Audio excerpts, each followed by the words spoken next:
세상에서 참 불행한 사람이 누구냐?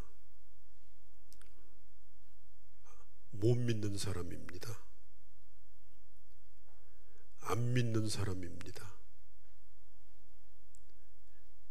믿으려고 해도 믿어지지 않는 사람입니다. 이런 사람은 남도 못 믿고 나중에 가서는 자기 자신도 믿지 못합니다. 그러므로 우리가 믿는 자가 됐다. 이게 하나님의 은혜입니다. 믿는 자가 됐다. 우리가 예수를 믿게 된 것은 하나님의 은혜로 믿게 된 것입니다. 이 세상에서 가장 큰 축복이 뭐냐? 예수 그리스도를 나의 주님으로 믿은 거예요. 에베소서 2장에 보면 이것은 곧 하나님의 선물이고 하나님의 은혜다. 우리가 예수를 믿게 된 것은 믿어져서 믿은 겁니다. 그러면 왜 믿어졌느냐? 믿어지게 하신 하나님의 역사, 믿어지게 하신 성령의 역사가 있었기 때문에 우리가 예수를 믿게 된 것입니다. 오늘 말씀의 배경은 주님이 죽으시고 부활하신 바로 그 직전에 있었던 일들입니다. 주님이 죽으시고 그리고 무덤에 있을 때 제자들은 문을 몇 겹씩이나 단단하게 잠갔습니다. 왜냐? 주님이 무덤에 있는 동안 이제 3일 후에 안식일이 끝날 것인데, 안식일이 끝나면 분명히 예수님을 죽인 자들이 예수님의 제자들을 잡을 것이라고 하는 생각을 했습니다. 그의 제자들까지 제거를 해야 끝난다고 생각한 겁니다. 싹을 잘라버려야 합니다. 그래서 제자들은 예수님이 무덤 가운데 있을 때 두려움에 떨었습니다. 발각될까 봐서 먼 곳으로 도망도 못 갔습니다. 예루살렘에 있는 어떤 집의 방에 꼼짝도 못하고 거기에 숨어 있었습니다. 그런데 주님이 부활하신 날에 몇 가지 일들이 생겼습니다. 아침 해가 뜨기 전에 일찌감치 예수님의 무덤을 찾아갔던 여자들이 돌아와가지고 하는 얘기가 예수님의 시체가 없어졌다는 겁니다. 그 얘기를 듣고 베드로와 요한이 예수님의 무덤에 또 뛰어갔는데 정말 예수님의 시체가 없어졌다는 겁니다. 이번에는 조금 있다가 여자들이 또 갔다 와서 하는 얘기가 뭐냐면 천사를 만났는데 예수님이 부활했다, 이런 얘기를 자기들이 들었다는 겁니다. 그렇지만 누구도 이 여자들의 말을 믿지 않았습니다. 그랬더니 조금 있다가 또 막달라 마리아가 뛰어들어옵니다. 그러면서 하는 얘기가 내가 실제로 부활하신 주님을 만났다고 말합니다. 베드로가 조금 있다가 돌아와서 또 얘기합니다. 주님 부활하신 거 우리가 목격했다. 자, 이런 일들이 있을 때에 방 안에 숨어있던 다수의 제자들은 무슨 생각을 했을까요? 아, 다 미쳐가고 있구나. 전부 미쳤구나. 충격이 심하구나. 그때 제자들 가운데 두 사람이 엠마오로 내려갑니다. 엠마오는 예루살렘에서 약 2km 정도 떨어진 곳인데 이제 모든 걸 다 청산하고 옛날 지난 얘기하면서 슬퍼하면서 내려가는 가운데 그 길 중에서 예수님을 만납니다. 예수님인 줄을 몰랐어요. 그런데 저녁이 되어가지고 주막에서 식사를 하는 가운데 예수님인 것을 알아보게 됩니다. 엠마오로 내려가던 제자가 밤늦게 돌아와가지고 하는 얘기가 자기들이 예수님을 만났다는 거예요.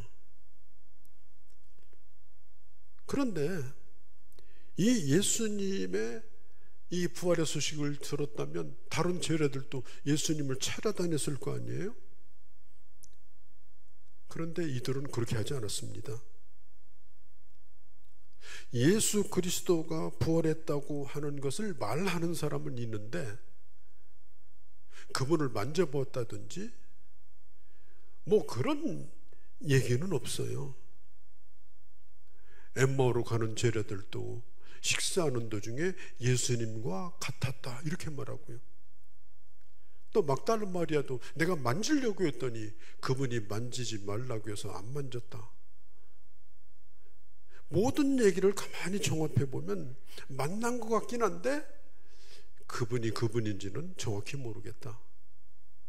만났다는 사람은 많은데 이게 믿을 수가 없는, 그렇다고 안 믿을 수도 없는 이런 얘기가 된 겁니다. 참 이럴 때 얼마나 제자들이 불안했겠어요. 도대체 예수님은 어떻게 된 거냐? 그분의 시체는 어디로 도굴 당한 거냐? 아니 그분이 살아난 거냐? 그러면서 일주일 동안을 꼼짝도 안 하고 방에 숨어 있었습니다. 그런 처지가 되었을 때에 예수님께서 제자들에게 나타난 거예요. 문을 몇 겹으로 잠갔는데도 무사 통과. 그래가지고 부활하신 예수님이 제자들에게 나타나서 첫 번째 하는 인사가 뭐냐? 샬롬, 평안해라. 우리가 예수님 말씀을 잘 기억하죠. 우리가 어느 집에 가든지 평안을 빌려고. 유대인들은 어디를 가든지 처음 만나면 진지 드셨습니까가 아니라 샬롬입니다. 우는 사람에게 가서도 샬롬, 아픈 사람에게도 샬롬. 그러면 사람들은 그 샬롬이라고 하는 인사를 그냥 맘 편히 먹어라. 그냥 뭐 도와줄 건 없지만 그래도 인사 삼아서 좋은 얘기로 덕담으로 하는 얘기다. 유대인들은요 실제로 샬롬을 그렇게 이해를 했거든요. 저도 신방을 교인들 하다 보면은 뭐 막 힘들고 어려운 사람 가서 만나서 제가 기도해 주면 목사님 오시는 것이 제 생활에 큰 도움은 안 됩니다만은 그래도 마음은 조금 안심이 됩니다. 그럴 때에 저도 어떤 때는 좀 마음이 썰렁할 때가 있어요. 이게 뭐 담임 목사가 가서 기도해 주는 게 그냥 마음에 우연이 되고 덕담이라고 생각한다면 그게 하나님 앞에 드리는 기도입니까? 예수님께서 지금 여기에 나타나셔서 제자들에게 늘 서로가 하는 인사, 서로가 아침에 일어나서 샬롬 샬롬 인사를 했는데 제자들은 여전히 지금 두려워하고 있어요. 그런데 부활하신 주님이 그분을 뚫고 들어오셔가지고 말씀하시는 거예요. 너희들 가운데 평안이 있을지어다. 제자들은 그때 처음 웃었습니다. 그때 진정한 평안을 처음 그들은 경험할 수가 있었습니다. 그게 주님이 주시는 평안입니다. 왜 우리가 하나님의 평안을 누릴 수가 있겠습니까? 예수 그리스도는 살아계신 분이기 때문에 그렇습니다. 주님은 부활하셨기 때문에 그렇습니다. 내가 아무리 문을 꽁꽁 걸어 잠그고 산다 하더라도 그 모든 걸 해치고 들어와서 내게 말씀하시는 분이기 때문에 그렇습니다. 그렇기 때문에 우리 주님께서 제자들에게 샬롬 이렇게 말할 때 그들은 드디어 하나님의 평강을 누릴 수가 있었던 것이에요. 그런데 거기 문제가 좀 있습니다. 그게 뭐냐면 예수님의 제자 가운데 도마라고 하는 제자가 거기에 마침 없었어요. 아마도 도마는 어디 가서 혼자 고민을 하고 있었는지, 아예 예수님에 대한 기대를 접어버리고 다른 데로 갔는지 잘 모르겠습니다만은, 이 도마는 그 자리에 없었어요. 부활의 주님을 만나지 못했습니다. 이 도마는 아주 특별한 사람입니다. 요한복음 14장에 보면요, 예수님께서 십자가를 지시기 전에 내가 처소를 예비하러 간다. 내가 예비하러 가면 내가 너희를 데리고 와서 나 있는 곳에 있게 할 것이다. 제자들이 예수님의 이 얘기를 듣고 알쏭달쏭해요. 이게 뭔 얘기인가? 그렇지만 차마 예수님에게 그게 뭔 얘기인지 다시 질문은 하지 않았습니다. 그런데 도마는 그냥 지나가는 사람이 아니에요. 예수님에게 질문을 던집니다. 주님, 어디 갔다 온다고 하시는데, 뭐 집을 마련하고 우리 데리러 온다고 하시는데, 도대체 주님 가시는 길이 어딥니까? 확실하게 얘기해 주세요. 그때에 우리 주님이 위대한 메시지를 말씀하십니다. 그게 바로 뭐냐? 요한복음 14장 6절입니다. 도마야, 제자들아, 내가 곧 길이요 진리요 생명이다. 나를 통하면 너희는 나 있는 곳에 오게 될 것이다. 만일 이 도마의 이 질문이 없었다면 예수님의 이 위대한 대답도 없을 것입니다. 질문해야 됩니다. 질문을 잘하는 학생이 똑똑할 가능성이 많습니다. 공부 잘하는 학생과 못하는 학생들의 차이는 뭐냐? 궁금한 것을 그냥 넘어가지 않고 질문을 잘해서 그 답을 찾아가는 것, 그게 실력이에요. 그게 질문의 힘입니다. 우리 나라 사람들은 질문을 싫어해요. 애들 학교 보내면서 그래요. 야, 너 선생님한테 뭐 물어보고 이렇게 하지 마라. 찍혀. 이러잖아요. 유대인들은 뭐라고 얘기하느냐? 너 모르는 거 있으면 무조건 물어봐. 너 그냥 지나가면 안 돼. 여러분, 이런 얘기가 있습니다. 한 번도 의심해보지 않은 사람은 한 번도 믿어본 적이 없는 사람입니다. 한 번도 의심해본 적이 없는 사람은 한 번도 믿지 못한 사람입니다. 이 말이 뭐예요? 의심과 질문은 그것으로 끝나는 것이 아니라 그게 믿음으로 반드시 변한다. 그런 얘기입니다. 오늘 많은 사람들이 잘못된 이단에 빠지는 이유가 뭐예요? 맹신입니다. 맹신. 여러분, 기독교는 터무니없는 그런 얘기가 아닙니다. 기독교는 사실을 기록한 하나님의 말씀을 기초로 해서 그 하나님의 말씀을 받아들임으로 우리는 그 진리 위에 선 신앙입니다. 그렇기 때문에 우리가 질문을 던져보고 때로는 의심을 한다는 거, 이것은 죄다 이렇게 생각하시면 안 돼요. 안 믿으면서도 믿는 척하는 것이 문제지. 어떤 신학자는 이 도마에 대해서 이런 얘기를 했습니다.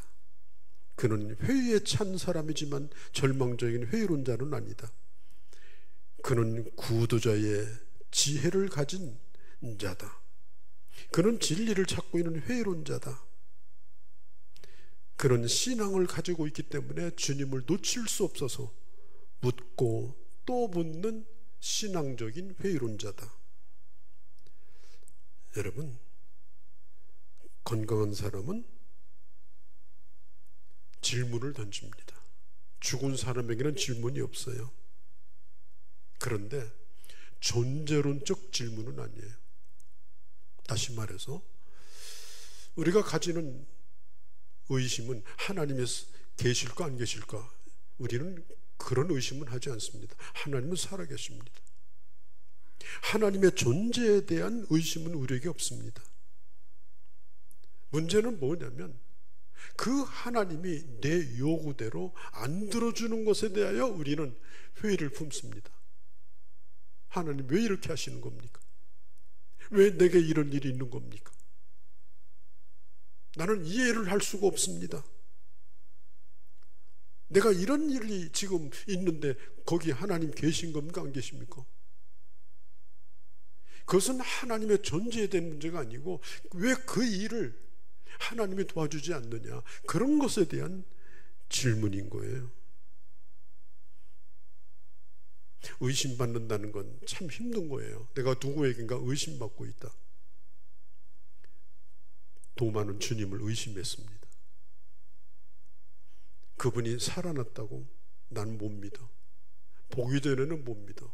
아니, 그분의 옆구리에 내가 손을 넣어보고 확인해 보기 전에는 못 믿어. 얼마나 섭섭한 얘기예요. 그런데 주님이 부활하시고 나서 8일째 될 때에, 도마가 거기 있는 때에 예수님이 나타나셨습니다. 그리고 만져보라고 말합니다. 그리고 이렇게 말씀합니다. 믿으라고 말합니다. 너 나 믿어라. 어느 날 갑자기 어느 성도가 저에게, 목사님, 저 믿으시죠? 저 못 믿으세요? 그럼 제가 뭐라고 대답하겠어요? 아이, 믿지요. 그런데 제가 속으로 좀 불안해요. 그럴 때는. 왜냐? 도대체 왜 저러냐? 혹시 돈 꿔달라는 거 아니냐? 믿는다고 말했지만 내가 속으로 그 사람의 진심을 의심할 수 있습니다. 사기꾼일수록 모든 걸 다 해주겠다고 말하는 게 사기꾼이에요. 이번에 돈 얼마 꿔주면 내가 한 달 후에 갚을게. 이자 내가 고부로 쳐줄게. 이건요 거의 사기꾼이에요. 그러니까 무조건 어느 날 와가지고 나 믿느냐고, 그럼 믿는다고, 믿으면 줘. 그러면요 다 빼먹고 가는 거예요. 참 이 사람은요 서로 간에 어디까지 믿어야 되는가? 도대체 그 진실은 어디에 있는 건가? 그 사람의 진실은. 그것은 어떤 때는 내 자신을 내가 믿을 수 없을 때도 있어요. 내가 이런 사람이었던가. 그러니 내가 다른 사람을 어떻게 믿는다는 것은 내가 말은 할 수 있죠. 내가 성도님 믿습니다. 내가 인격은 믿습니다. 그러나 그 사람의 한계에 대해서는 내가 확신할 수가 없는 거예요. 왜? 인간이니까. 그런데 우리가 주님을 믿는다는 게 뭐냐? 이것은 사람과의 관계와는 전혀 다릅니다. 하나님은 사람과의 관계처럼 믿으면서도 못 믿는 그런 분이 아닙니다. 내가 믿습니다 그러면서 뒤에 가서는 믿을 수 없는데, 이런 분이 절대 아닙니다. 왜냐? 하나님은 사람이 아니기 때문에, 하나님은 전능하시기 때문에, 하나님은 그 약속을 지키시는 분이기 때문에, 그렇기 때문에 하나님이 어떤 분인가를 안다면, 그분을 신뢰한다면 그분을 믿을 수밖에 없다. 그래서 주님이 말씀하는 거예요. 도마에게, 도마야, 너 나를 믿으라. 너 나를 믿으라. 그러면서 주님이 도마에게 하시는 얘기가, 내 옆구리에 직접 손을 넣어보라. 넣어봤는지 안 넣어봤는지 성경에 안 나와 있으니까 알 수는 없습니다만은, 안 넣어봤으니까 넣었다 소리가 없는 거 아니겠는가? 저는 그런 생각을 합니다. 어디 거기다 손 놓겠습니까? 그때 주님이 도마에게 말씀합니다. 믿음 없는 자가 되지 말고 믿는 자가 되라. 그래서 도마가 신앙 고백을 합니다. 주님은 나의 하나님이십니다. 성경 어디에도 예수님을 향해서 이렇게 고백한 곳은 이곳 딱 한 번입니다. 나의 주, 나의 하나님. 이 도마가 얼마나 감격스러웠으면 그 예수님을 향해서 이런 고백을 했겠습니까? 예수님께서는 우리에게서부터 이런 분명한 신앙 고백을 듣기를 원하십니다. 때로는 도마처럼 회의에 빠질 수도 있습니다. 그러나 그 회의에 굴복하지 아니하고 그 회의를 극복하고 확신 가운데 나가기를 원하십니다. 그리고 주님은 이렇게 말씀합니다. 도마야, 너는 나를 봄으로 이렇게 고백할 수 있느냐? 그래, 맞아. 너의 고백은 위대해, 대단해. 그렇지만 너의 그 고백보다 더 위대한 고백이 있단다. 그것이 뭐냐? 내 옆구리에 창자국, 못자국을 보지 않고도 너와 똑같은 고백을 할 수 있는 그 믿음이 더 큰 믿음이다. 그 믿음이 더 위대한 믿음이다. 보는 것만 너는 믿느냐? 인간은 육신의 눈을 가지고 있습니다. 이 눈이 어마어마하게 소중한 우리 기관입니다. 시력은 한번 망가지면 회복이 잘 안 됩니다. 그리고 이 안구에는 약 1억 개가 넘는 신경세포가 거기에 있다고 합니다. 30만 개가 되는 그 연결하는 회로가 거기 있다고 합니다. 그래서 모든 색상, 또 빛의 조절, 그 다음에 어떤 모양을 구분하는 그 기능을 이 눈이 가지고 있습니다. 저 우주에 쏘아 올린 그 인공위성, 그런 거하고 상대가 안 될 정도로 인간의 눈은 대단합니다. 그러면 인간의 눈은 모든 걸 알 수 있습니까? 그렇지 않습니다. 너무 큰 것도 못 봅니다. 너무 커서 못 봐요. 너무 작아서 못 봐요. 그래서 우리는 우주를 다 보지 못합니다. 우리는 눈에 보이지 않는 작은 미생물을 보지 못합니다. 너무 재미있는 건 아무리 눈을 크게 떠도 내 눈썹은 안 보입니다. 내 눈썹이 지금 어떻게 생겼나 몰라요. 인간의 눈을 가지고 인간이 할 수 있는 일이 대단히 많지만, 그러나 눈으로 볼 수 없는 것도 많다는 사실이에요. 하나님은 인간에게 또 하나의 눈을 주셨습니다. 그것이 뭐냐? 영혼의 눈입니다. 영혼의 눈은 어떻게 보는 거냐? 믿음으로 보는 겁니다. 봄으로 믿는 것이 아닙니다. 어떤 사람이 이렇게 말합니다. 목사님, 나 요즘 믿음이 흔들려요. 증거가 필요해요. 무슨 체험을 좀 해야 되겠어요? 아닙니다.